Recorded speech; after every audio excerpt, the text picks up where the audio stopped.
हर हर महादेव।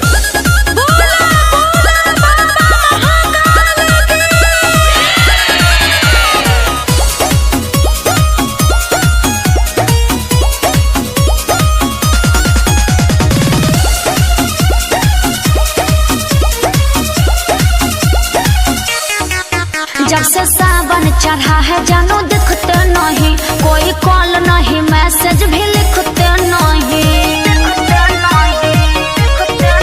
जब से सावन चढ़ा है जानू दिखते नहीं, कोई कॉल नहीं मैसेज भी लिखते नहीं। आपकी यादों में कई बार रोए हैं।